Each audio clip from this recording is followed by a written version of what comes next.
the story they want to be in the newspapers is that they're talking about tax cuts. Yes. Are they really talking about just tax cuts? Absolutely not. Mike Johnson is trying to figure out ways that they can be a legal shield for Trump, not in a Trump 2.0 situation this summer, right now.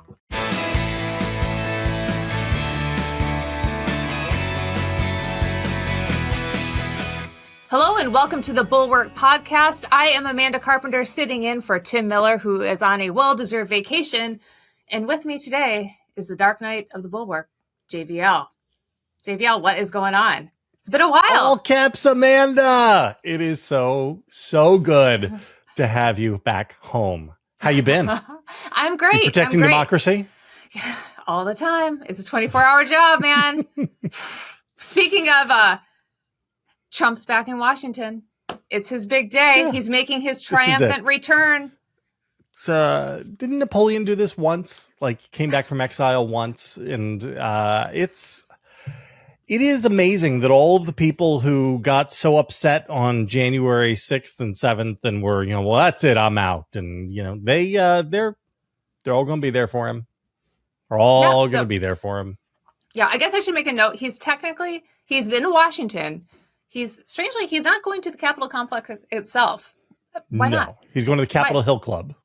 Yeah. So weird. Fine. I think, I mean, if I had to guess, I would say that this is part of his TV brain, which views it as him telling a reality TV story in which this is one step of his hero's journey back to the presidency.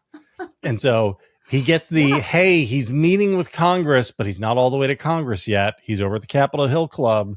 And then after the nomination, then he'll meet to address the House conference on the Hill or something like that, all building up to and culminating from his perspective with his triumphant return as he is sworn in on January 20th of 2025. Thanks, well, I America. can tell you, at the time of this taping, he is now meeting with House Republicans at their club, and they open the meeting by singing him happy birthday. His birthday's Flag Day. Did you know that? That's so, I mean, if there's anybody who loves the flag, I mean, I can't think of any other president who ever hugged an American flag as he famously did. So he must love the flag more than anyone else because of his birthday or something. Yeah, definitely going to be a meeting full of constructive criticism about how to right the Republican Party and a positive vision for America. Running through the coverage of this, it's really interesting. A lot of people zoned right in on Mitch McConnell because he's going to meet with House Republicans and Senate Republicans and also meet with the Business Roundtable. And we'll talk about that a little bit more later.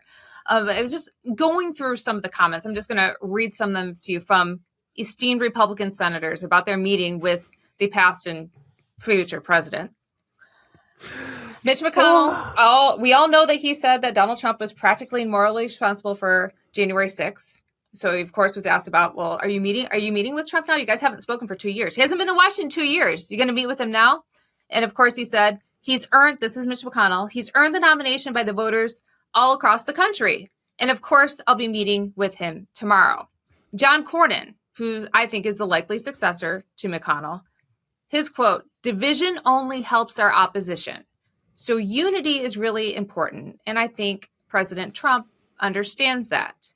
Wild Bill Cassidy, who voted for conviction, he says, "The polls say he's going to be our next president. So you got to work with the guy." Reasonable. I mean, the polls rational, say it. Right? The polls all say it, and so it must be true. So this is a perfect example of why Trump was able to take over the Republican Party. And it's because of how weak these guys are. Right. So Trump, I mean, one of his superpowers is that he can smell weakness. And you think of a guy like Mitch McConnell's like, oh, the powerful, leader in the Senate and stuff. But that's not right. That's not the truth. When push comes to shove, Mitch McConnell is not willing to hold a grudge, and Donald Trump is. Right. This is he reminds me of Kaiser Soze in The Usual Suspects. I don't know if you remember, but so Kaiser Soze shows how I can't remember something I didn't know, JVL. So he, his wife and children are kidnapped by his enemies. And so what he does is he shows up and he shoots his own wife and children in front of them to show them how. And this is what Donald Trump has done to the Republican This is a movie, Party. Right? This is a movie. It's a great movie. Okay. Well, I'm making sure this isn't like a historical example, although it probably is. So what is the point of that? Trump has done with the Republican Party, right? So he has said, implicit in everything he does is, if you don't give me what I want, I'll kill the Republican Party. This is sort of Maggie Haberman's theory of the case. I should read her con man book, but when she explains it, she says, my observation with Trump over his lifetime in public life is that he approaches everything as a challenge of power dynamics. Yes. And I think, yes. Yeah. So these senators are not willing to hold a grudge against Trump because they know that he will hold a grudge against them. And so they fold. And this is, that's just what weakness is, right? It is amazing to me. We often think, I said this to Sarah this week, I think, like what happened to spite? Does nobody feel spite anymore? Because you used to think that stuff it down. Well, I can tell you who is spiteful was Troy Niels. Am I saying his last name right? He's that's right. Congressman on the House side. I forget what state he represents, but there's a number of senators who aren't going to the meeting, right? Romney, or no, I'm sorry. He was talking in this instance of Paul Ryan. Paul Ryan did an interview with Neil Cavuto 2 days ago. Neil Cavuto, 4 p.m. hour, not prime time, notably, and essentially gave his spiel that he often gives that Trump is unfit for president. But I really don't like how old Biden is or his policies. And when kind of pressed on it, like Paul Ryan will say, Trump is an authoritarian. He doesn't stand by the Constitution, but I could never vote for Biden. What are we going to do? Sure. And Niels blasted him after. Forgiveness blasted him. It was essentially like, get out of the party. We don't want you. Called that guy him garbage. Yeah. But that's because, again, he understands that Paul Ryan has no power over him.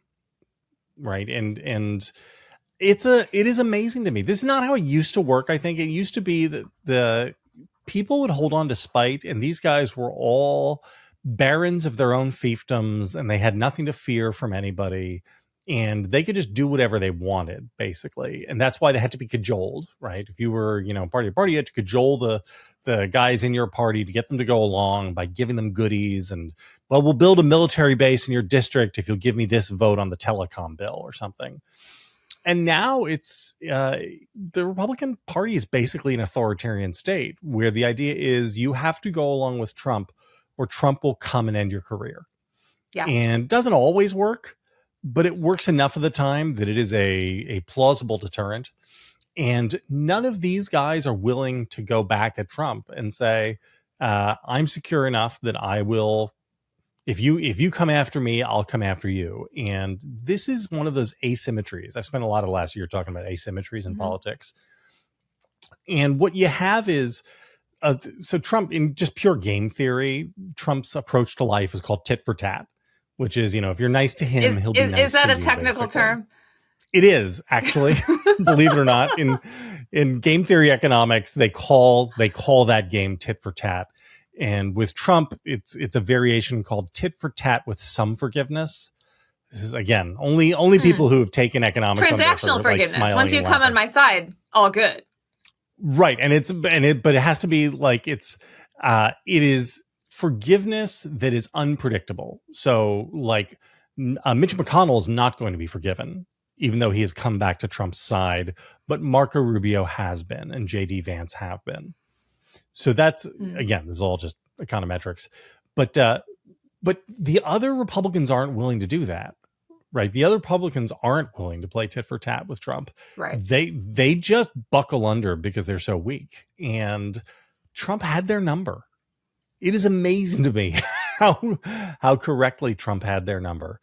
And, the things that have been said to Mitch McConnell by Trump, things that have been said about Mitch McConnell's wife. And Mitch McConnell is done. He's leaving the Senate. He's an old man. He has nothing left to play for. And yet he wants to have Trump win so that the tax cut can be extended in 2025. Yes. That's it.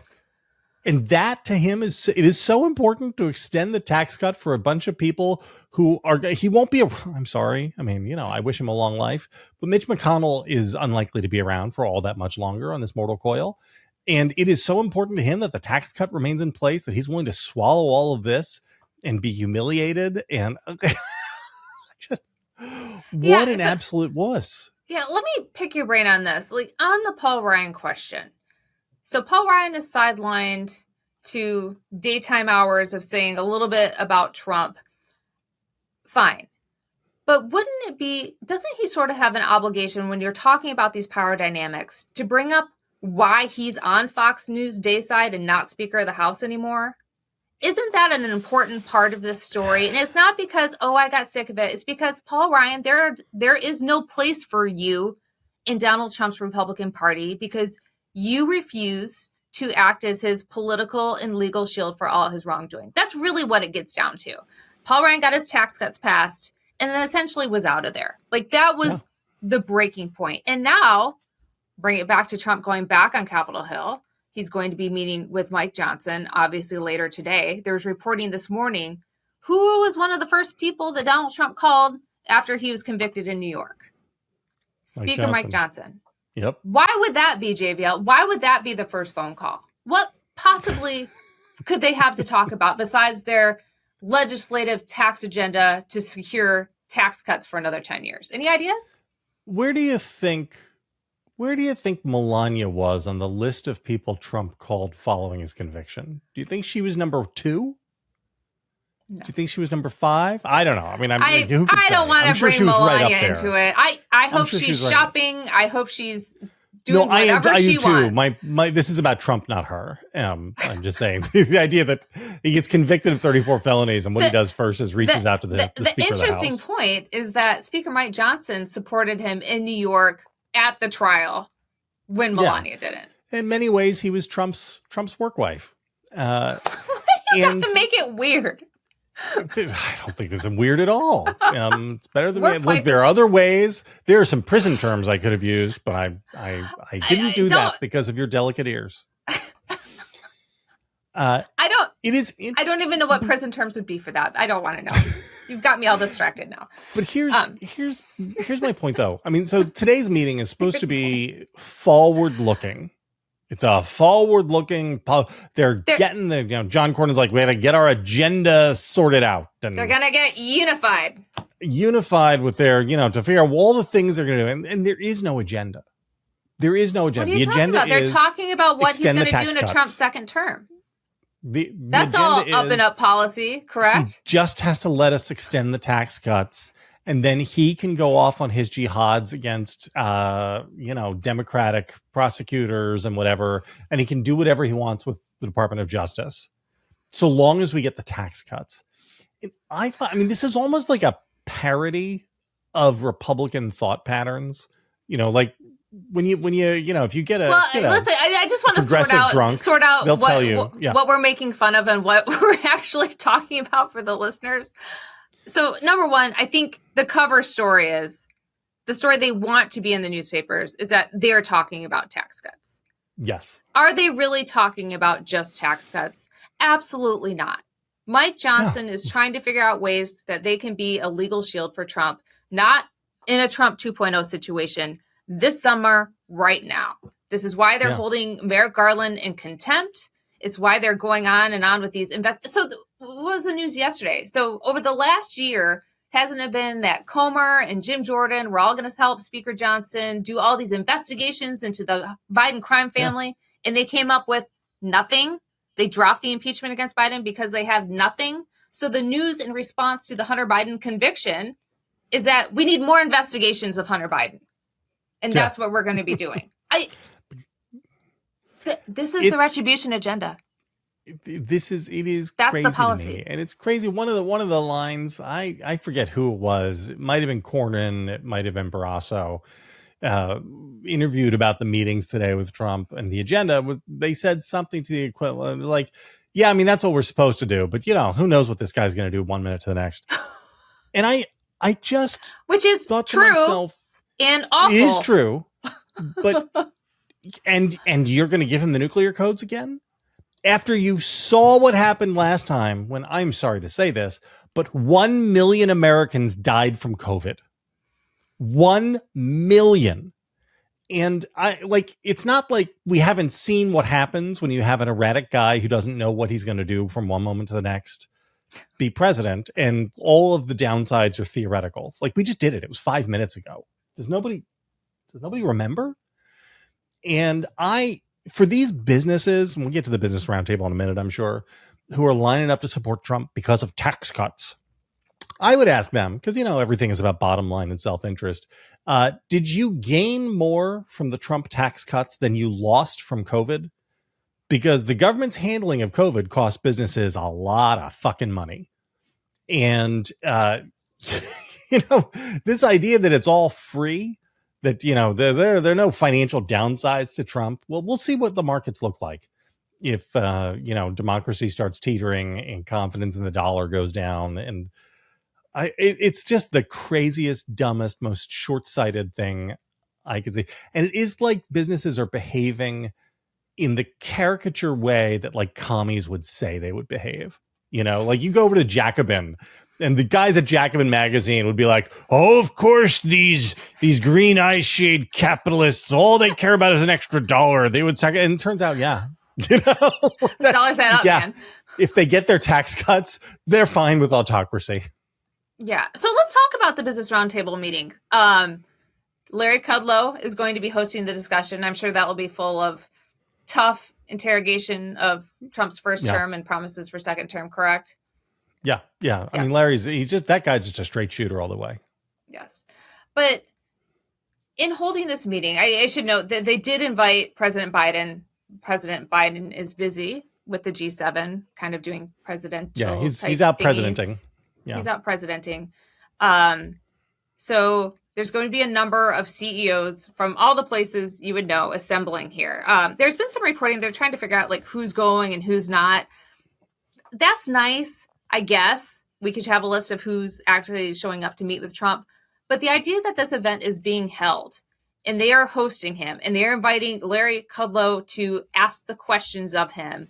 And it's all under this pretense of providing an opportunity for Trump to come back to Washington and promote this idea that they have some kind of up and up economic agenda that the GOP and business leaders can all get on board with. Like, this is part of the scheme.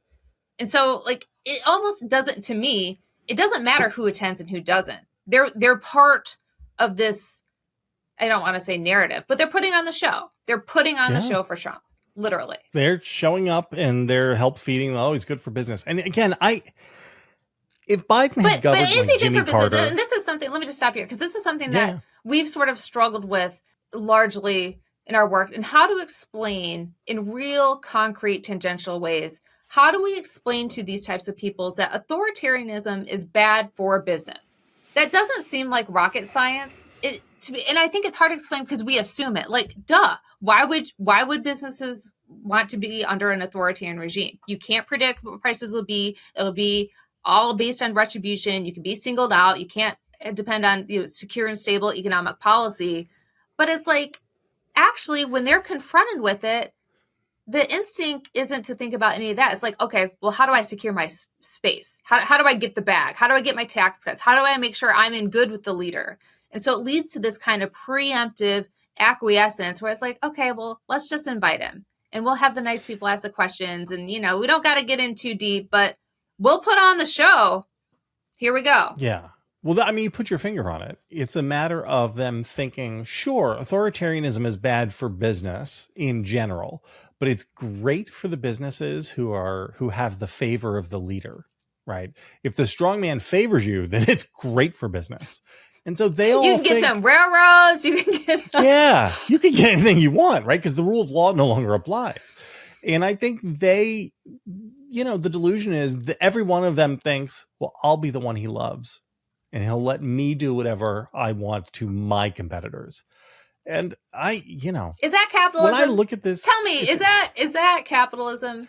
But here's the thing: no capitalist really wants capitalism, right? Like they don't want a free market. Everybody's a rent seeker. Again, in economic terms, the idea that people want free markets. Wow, I'm just getting all kinds of lessons here today. This is great. What they all Who want needs is college? You can listen to the Bulwark podcast. Yeah. Oh, just like PragerU. They all rent seek, right? Everybody wants the playing field tilted towards them. And what drives me crazy is I was saying, hasn't been Jimmy Carter's second term. It's not like Biden has been hostile to business. We have the stock market at record highs. We have corporate profits at record highs. This has been an extraordinarily good 4 years for business.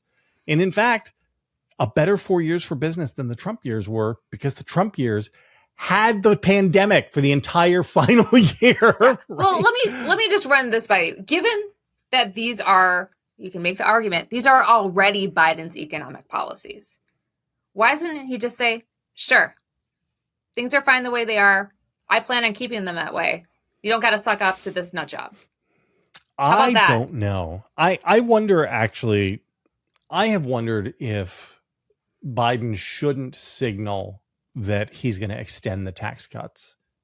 Now, there may be really I'm sure it would cause some problems on the left, but this is the status quo now. Right. And there may be, I mean, look, as I said, there may be good policy reasons not to. There may be good policy reasons to extend parts of them. That's a different cut back the corporate tax one. Right. That's a different podcast. But if Biden was going to be like purely transactional about this, you just say, this is the environment we have, and I plan to keep this environment going forward. And then if you're a business leader, then what impetus in the world would there be for you? But here's again, asymmetry. If you lead a business in America and either Joe Biden or Donald Trump is going to be president, if you support Joe Biden and Trump winds up as president, he will hurt you. If you support Donald Trump and Joe Biden is president, there are no consequences. The Biden administration is not coming after you. Elon Musk isn't losing all of his tax breaks because he spends all of his time talking about how terrible Joe Biden is and how great Donald Trump is, because Joe Biden doesn't do all of the authoritarian stuff. And by nature of him not doing the authoritarian stuff, which again is good. I'm not saying that he should fight fire with fire. I'm saying that it's good. Then it becomes a free pass to just, the way to hedge your bets is to just be like, let's get right with Trump just in case he wins. And if he doesn't win, it's fine. Yeah, it's fine. The Biden and the Democrats aren't going to try to put us out of business or regulate us into oblivion. They're normal people who will continue governing and letting the business world go along. But if we side with Biden now, or we don't support Trump and Trump does win, then we could wind up with some complications. Yeah. Well, while I still have you, because listeners, we are splitting the hour. I don't have JVL for the whole hour today. You're going to get my Protect Democracy colleague for the back half of the hour. But I had to ask you, JVL, about what you've been writing in your newsletter about a successful business, an amazingly successful business in the media industry, known as the Epoch Times. Can you, and also Truth Social, apparently. I mean, these are incredible stories. So I was so glad that you wrote about that, because I haven't closely tracked it, but I have noticed it was this publication. Sometimes you'd get shoved in your hand if you were walking around the streets of DC. And then suddenly it's in your feed all the time. I get emails about it constantly. I can't unsubscribe to it. It's about impossible. I have no idea why Epoch Times keeps showing up in my inbox. But it turns out it might be a criminal enterprise. Allegedly, the CFO has been arrested for doing some light money laundering to the tune of $67 million, I think. That sounds like a lot. $67 million. It seems like a lot of money. The Epoch Times had a division. Now, you know this, having worked in media. When you're at a media publication, they have there's the breaking news division, and then there's the customer relations division, and then there's the investigative reporting division. The Epoch Times had the make money online division. Sounds like not a bad idea. Sounds totally. That does not sound like a multi-level marketing scam or anything like that. And what it was a division of people who were going into the dark web to purchase ill-gotten monies, So monies that have been gotten through fraudulent means for pennies on the dollar. So somebody has $100 of money they've stolen. That money needs to be laundered. It can't be spent. And so they sell it to the Epoch Times for like 76 cents for each dollar. And then the Epoch Times people were going and laundering that money through by creating a series of fake bank accounts and routing things around. And this was all happening at a time when their total revenue went from like $4 million a year to like $150 million a year over the course of like 4 years or something like that. I mean, just media success. Well, I like how you had a line that like it clicked it into my head. It was a fully operational flywheel. The Epoch Times took in money. It paid Fox to run advertisements to attract more money. Grifter activists then paid Epoch Times to get access to their readers in order to hit them up for cash too. So, but yeah, and the craziest thing about this is the China stuff. So the Epoch Times was founded by. So what made people do this with the clear, obvious Chinese propaganda outlet? Yeah, well, this is what's funny though, right? So the Epoch Times is against the Chinese communist regime. Donald Trump is the most pro-Chinese communist regime president we've ever had. He expressly told Xi Jinping that, do whatever you need to do with the Uyghurs in the camps. Yeah. Whatever, He alibied Xi on COVID when COVID was happening. And yet the Epoch Times decided that it was going to throw its lot in with Trump, which doesn't make any sense. But it fits, right? The Chinese national, the rich guy whose yacht Bannon was indicted on, same thing, right? He positions himself as a amazing moment in the Trump cinematic history. And he himself has also been indicted for fraud. And what he was doing was he was going out and basically shaking down Chinese expatriates here in America who fled China and succeeded over here and really hate the Chinese regime. And he was like shaking them down for, give me this money and I'm going to set up this amazing Voice of America style thing and we're going to really hammer Xi. Don't worry about it. And he was raising, again, millions of dollars from these people. He was just buying yachts with it and stuff. And this is it. Again, it's the sincerest form of Trumpism.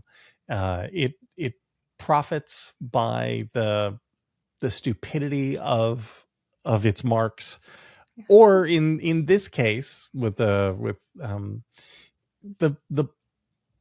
genuine like desire to see change in China. Like it takes these people who just aren't sophisticated enough to understand that the people they're supporting are actually working in the opposite direction. Another point about the demonstration of Trumpism in the media money market, you included the numbers for Truth Social recently, which are just worth reiterating. Like, let me make sure I have this right. Gross revenues of 800,000, losses of 327 million. Gross revenues mean the total money you took in. It's not your profit. It's just like all of the money your business took in from various sources. I can't tell you how small $800,000 is. There are thousands of podcasters in America who make more than $800,000 a year from their podcasts. And these are people who are just like sitting in their basements. They do not have a publicly traded company. You're telling me you're making 800? No, I'm just joking. and but like on Substack, there are people making multiples of this who are just people who write. They sit at their computer in their office and write Substacks. Who post on Truth Social, the influencers on Truth Social, take in more than that, for sure. Yeah. Charlie, what's his face? All those guys. Ben Shapiro, they would laugh at this. What in the world is Trump spending $320 million on with that thing? And that's, I mean, I don't want to allege fraud because that would be wrong. I don't have any proof. But when you look at that platform and say, where do you think the money's going in terms of just as a, looking down the line items, how much are they paying for servers? How much are they paying their dev team? Right. How much are they pay? And you're like, how could you spend this much money? And I mean, and it looked that bad.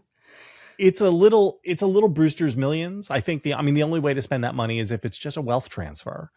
And yet the company is worth $8 billion on the, in its total market cap.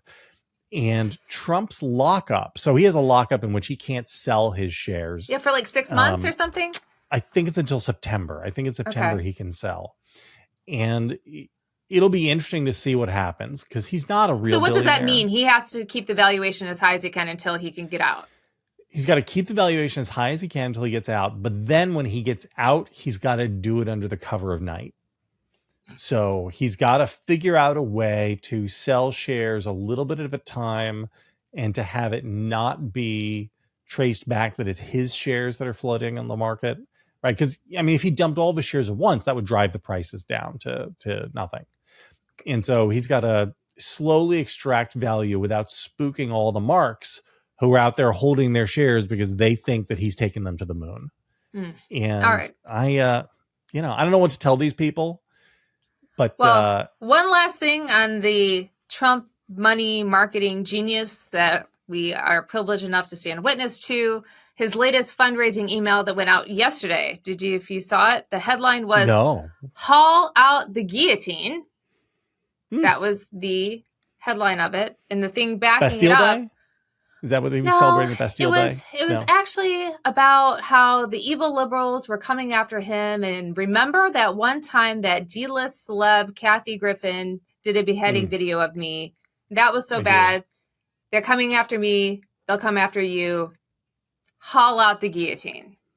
Do you remember the gallows? I think they'll get all unified at that meeting today about these kind of marketing. Do you remember the marketing actual gallows that the people waving the Trump flags set up outside of the Capitol before they went into the Capitol looking for Mike Pence and shouting, "Hang Mike Pence"? Yeah, there's no chance people like that would misinterpret his message that he was talking about Kathy Griffith, right? No chance. Yeah. But I guess that's okay. That's free expression. And we should all just say yeah, cool. But Kathy Griffin, God knows I'm still upset about that. Yeah, they're the same. Comedian. Amanda, before you let me go, just give me a feelings Please check. let me go. No. Just give me a feelings check. Okay. Tell me, where are you on what's happening 5 months from now? Give me odds. If you were setting odds. I hate the odds game. If you gave me truth serum and gun to my head, I feel 80% chance Biden will probably win, pending no major altering events. I look at the evidence from the previous elections. I look at the Republicans that have ran away from Trump post January 6th. Look at the Hill. There's Republican, and I know it's not enough, and I complain about it, and I push them to do more all the time. But people are refusing to meet with him. People are actually not on board with this. They may signal it, they may wriggle out of it. But I think as the choice becomes more and more clear, the election trend will continue in the way it has since 2018. That's what I feel. Those are the vibes. That's where the evidence leads me. But this is all a work in progress. And 20% is not good. I don't care if it was 1% chance. If there was a 1% chance of winning the lottery, I would be running to buy tickets. And I hate the lottery, I hate gambling. But if there was a 1% chance I would win, I would play it all the time. 1% is too high for this guy to come back. 1%, makes me devote all of my time, all of my energy focusing on this. And so my actions don't change regardless of how good I feel because the stakes are that high.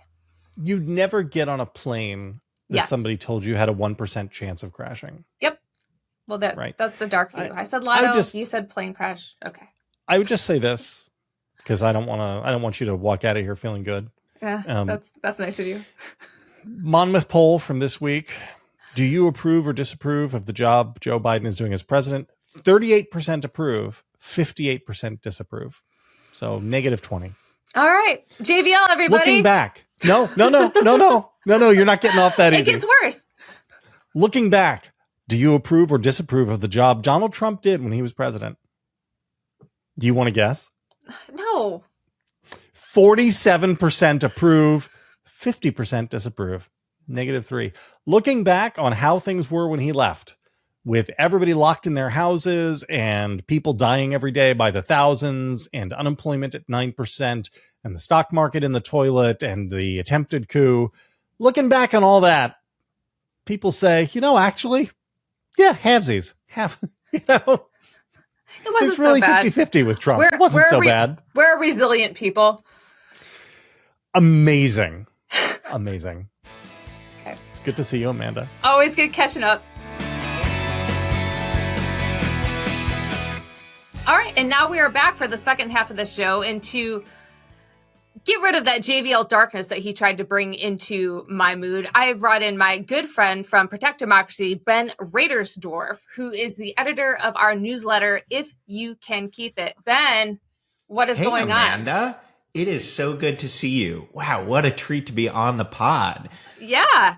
So this is great. So those of you who may be new to Protect Democracy, I wanted you to get to know Ben because every week he puts out a newsletter talking about the work that we do to shore up our institutions, have explainers about things that are in the news. And he has such a good eye for what people need to know. So I just wanted you to come on and talk a little bit about why you started doing this newsletter and what you're trying to accomplish with it, in addition to asking all of these great Bulwark people to subscribe.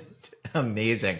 Well, it's such a good place to start. So I, where to start? So I came to this work, unlike Amanda, I'm not really a political animal. I don't have a political background. I used to work in foreign policy. And I used to work back when we thought of, here in the US, we thought of democratic backsliding as an other country's problem. Obviously that didn't last. But it's something that we see and something that I feel like I saw all around the world, but really we know this to be true, compared to political scientists. So I'll tell you the same thing.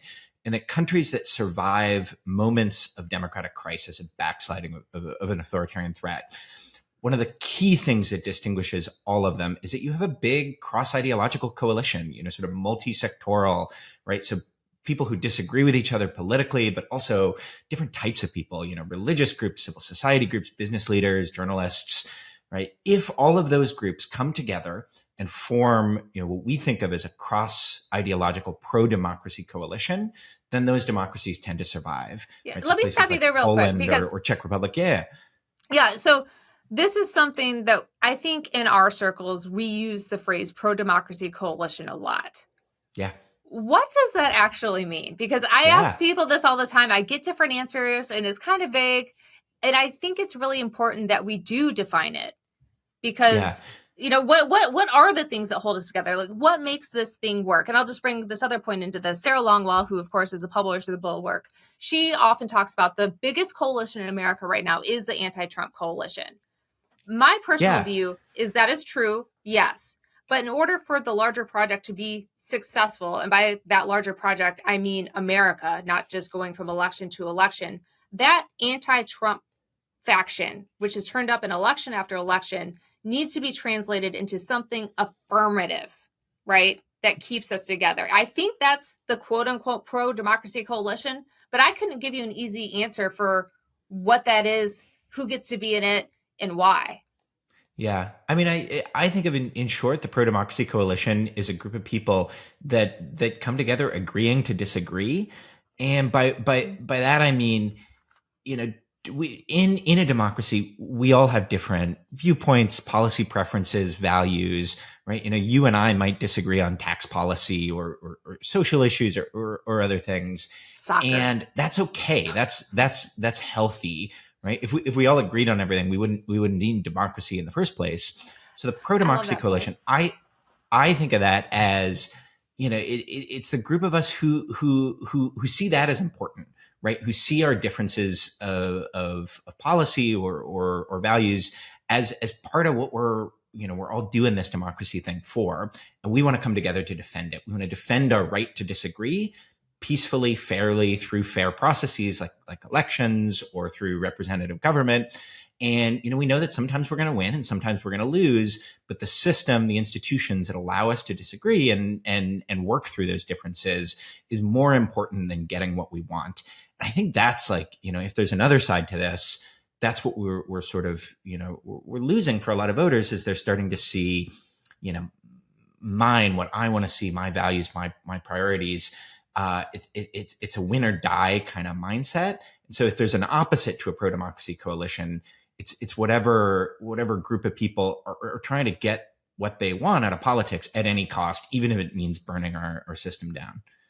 So when talking about how keeping the right to disagree is important to democracy, I know this is a subject that we touch on a lot in the newsletter, in our work, and sort of how do we distinguish between regular political disagreements and what is actually a threat to democracy, right? Because the democracy as an institution protects our right to disagree. And so we've talked about that a lot with the authoritarian playbook, and like these are the certain threats to democracy when, you know, we no longer have rule of law, people don't respect election outcomes, because those are the things that protect the rights to disagree.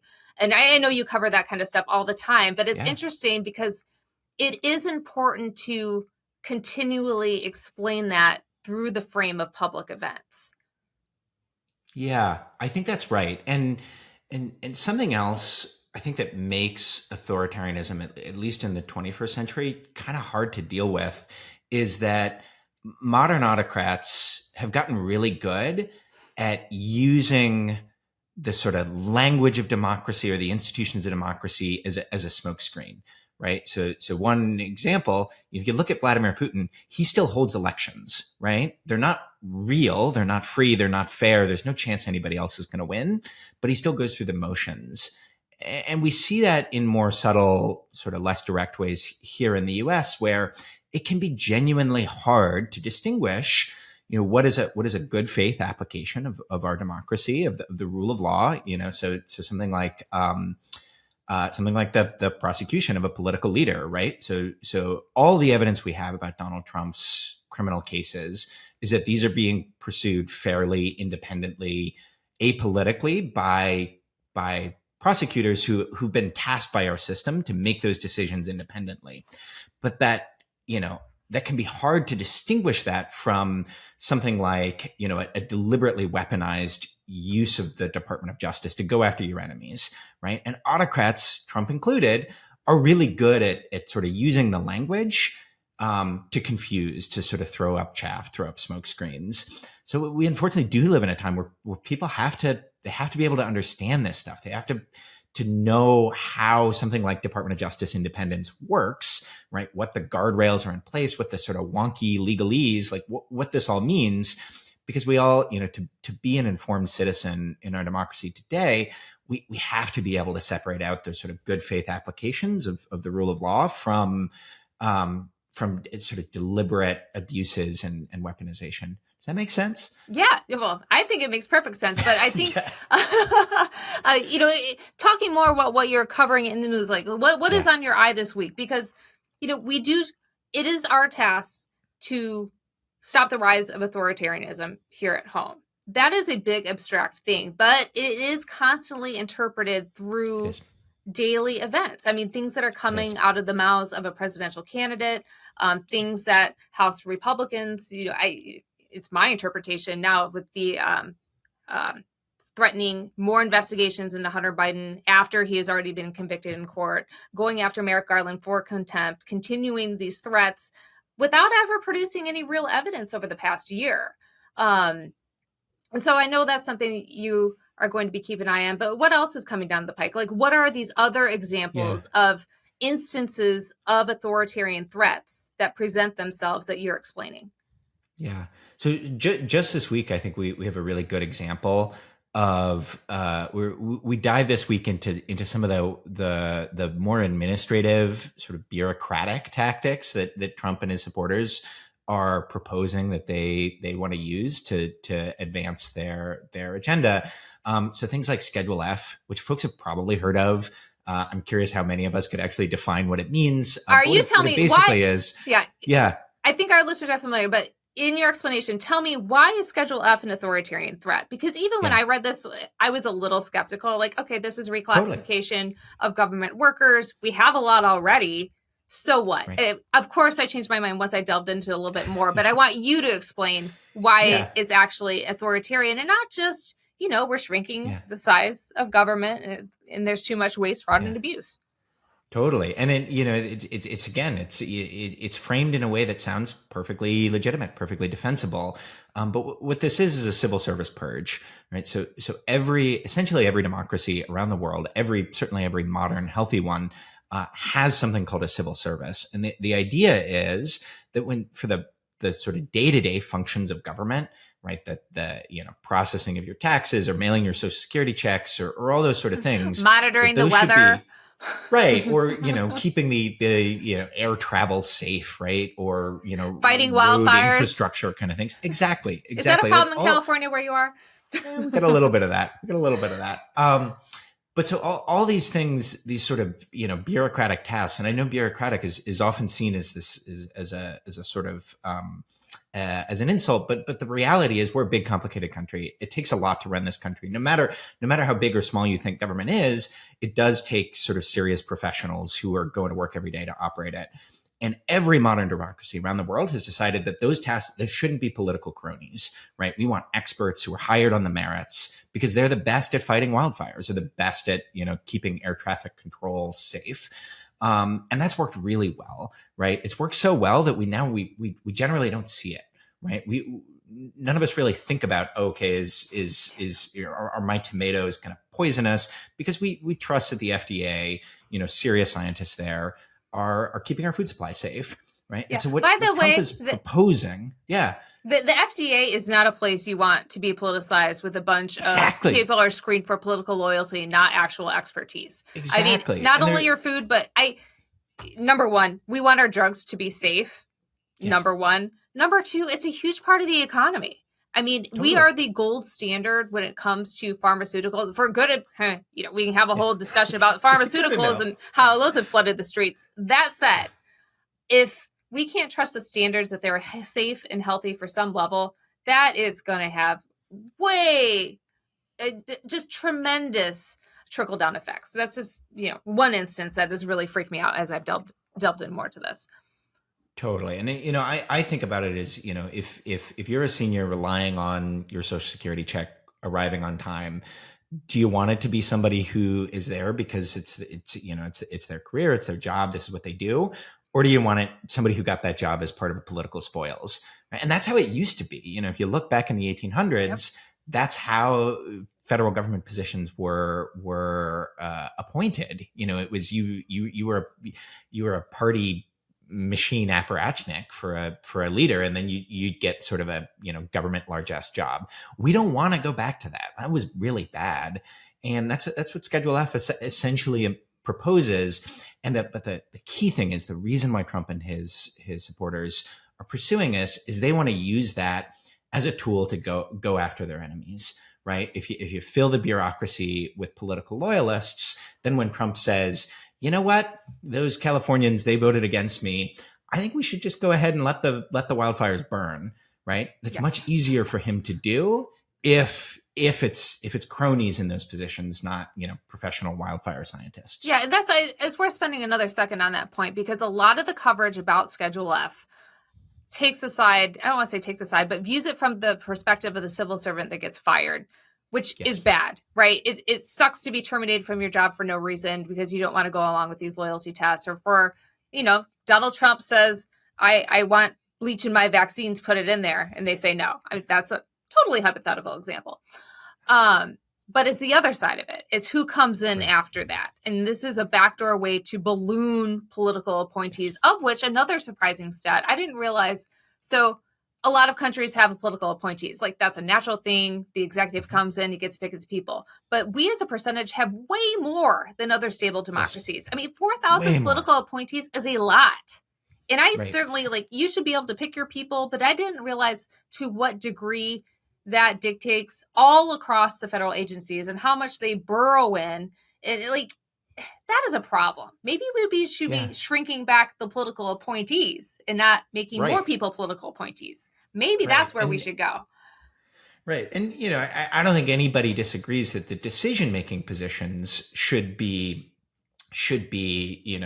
reflecting the priorities of the administration. Right. But that's not what these guys are proposing.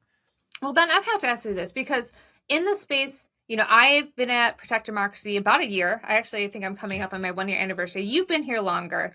And people always ask me, working in this space, isn't it tough? Like, I know you're editing the newsletter, going through the Trump trials and what will it mean for the rule of law? And are we tipping on the edge of autocracy? And if Trump wins, what does that mean for the second term? Like, this is heavy stuff, but somehow you are like a ray of California sunshine. You are always so enthusiastic and ready to go. How? Yeah. Well, I got 3 things. One, I do think it really helps that I don't live in DC. Protect Democracy, we're all across the country. We're in like 26 states. And just that alone, I think, makes us a much more optimistic crowd, right? Because we're out, and we see all the good things about this country, not just the sort of the rot in our politics right now.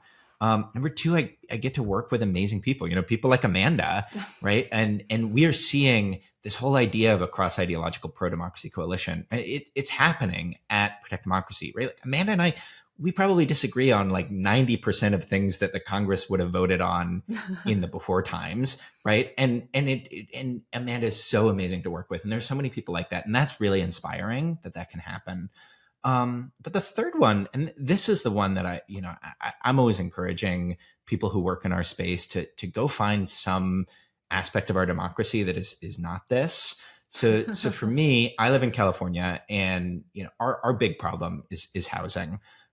It's a thing that's honestly increasingly happening elsewhere across the country too. I like to say California doesn't have different problems; we just get them first.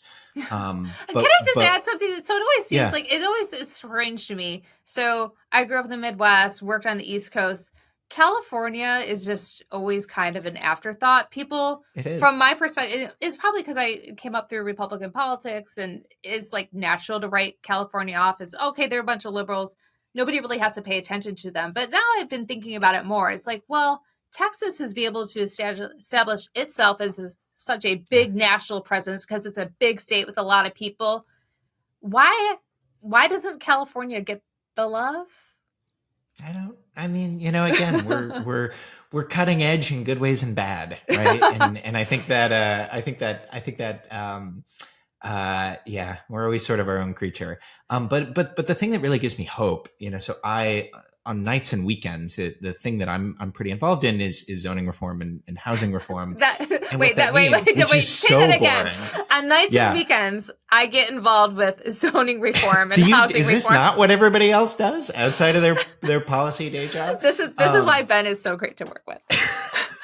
But the point is what's happening here in California, and we're actually seeing this across the country, is that when a problem like a housing crisis, we've underbuilt homes by like 4 million homes in this country, some astronomical number, which is why everybody's rents have gone up, which is why nobody can afford a house anymore.